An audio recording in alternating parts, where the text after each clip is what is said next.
For many decades, America was the biggest car market on the planet. That meant car companies were all over the place trying to snag a piece of the pie. But you know, there's always been a noticeable gap between the American market and those around the world. And those differences often explain why some models never made it to the US. But hey, it also means America's missing out on awesome cars. Come take a look at 10 amazing cars never sold in the US, presented in chronological order. If you're new here, welcome to Carfax, your go-to source for car news and deep dive analysis. Hit that like button, subscribe, and turn on notifications so you never miss a video.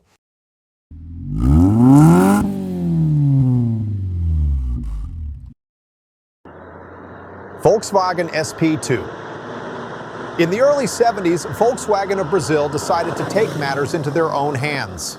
They created the SP2, a sleek, sporty coupe that stood out among the brand's otherwise utilitarian offerings. It was based on the underpinnings of the VW Type 3 and powered by a rear-mounted 1.7-liter air-cooled flat-4 engine producing just 75 horsepower.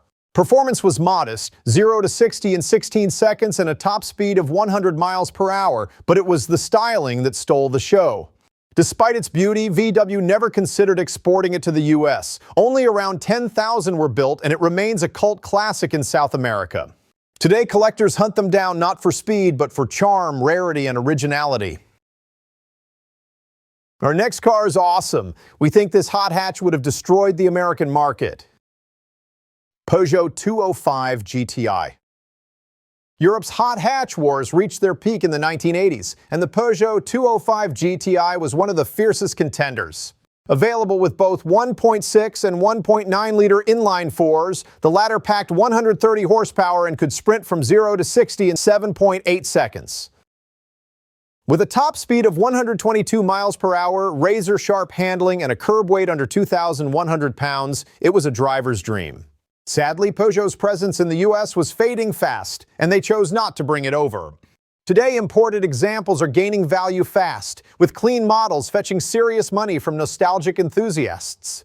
In Europe, it's often ranked alongside the Golf GTI and Renault 5 Turbo as one of the all-time great hot hatches. And talking about hot hatches, Volkswagen Rallye Golf. Imagine a Golf with box flares, all-wheel drive, and a supercharged engine. That's the Rallye Golf.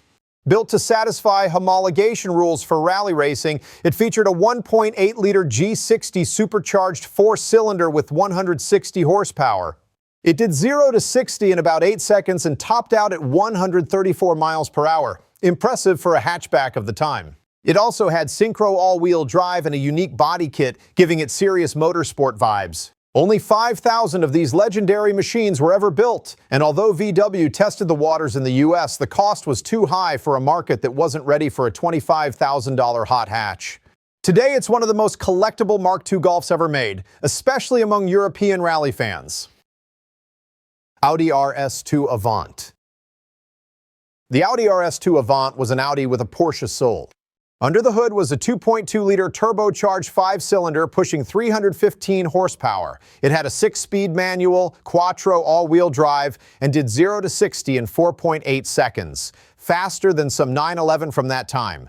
Top speed was a very unwagon-like 163 miles per hour. It even used Porsche parts. Brakes, wheels, mirrors, and the intercooler were all borrowed from Stuttgart. The car sported more Porsche badges than Audi badges on the outside. Audi never offered it in the US, fearing limited sales and expensive federalization. Now it's a $100,000 unicorn on the collector circuit. It laid the groundwork for every RS Audi Avant that came after it. Fast, practical, and distinctly German. And if you think that's crazy, just wait until you hear what Nissan did with the next car, and why American customs literally crushed some of them. Nissan Skyline GT-R R34. The R34 GT-R is legendary, and not just because of Fast and Furious.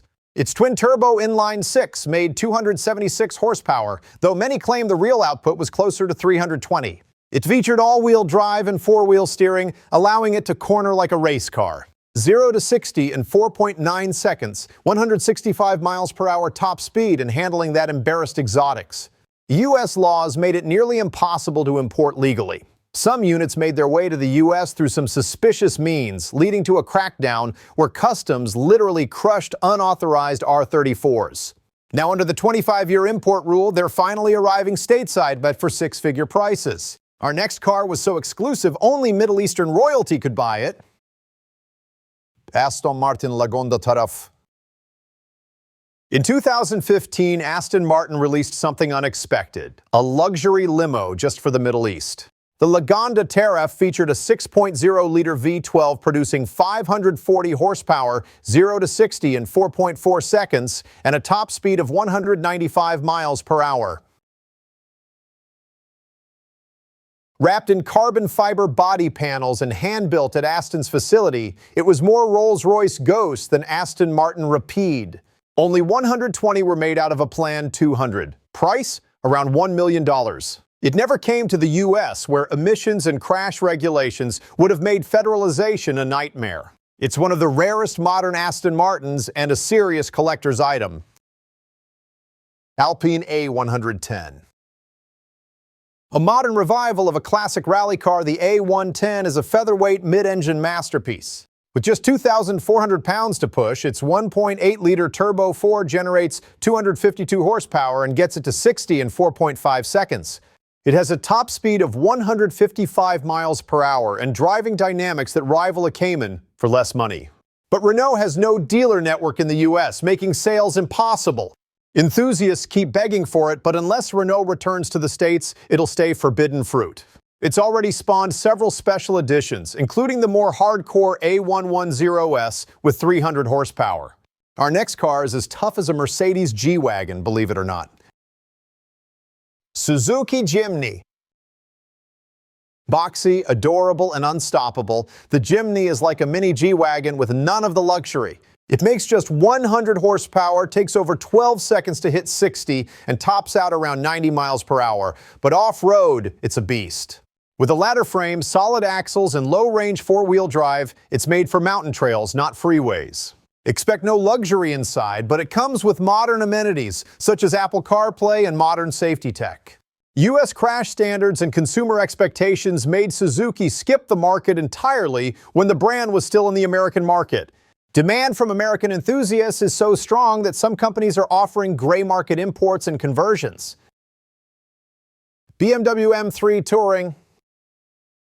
BMW finally gave the world an M3 wagon, but skipped the US. The M3 Touring features a 3.0-liter twin-turbo inline-six with 502 horsepower, 0 to 60 in 3.6 seconds, and a top speed of 174 miles per hour.